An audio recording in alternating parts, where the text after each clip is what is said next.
दिलवा के बतिया बताई कैसे हो, दिलवा के बतिया बताई कैसे।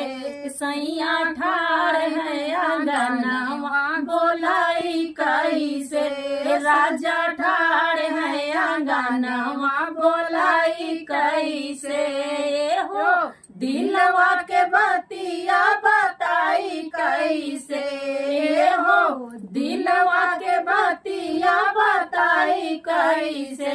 राजा ठाड़ है आंगनवा बोलाई कैसे, सैया ठाड़ है आंगनवा बोलाई कैसे।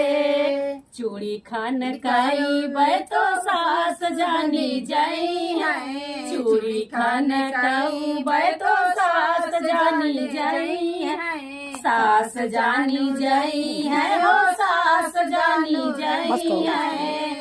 माथवा के बिंदिया देख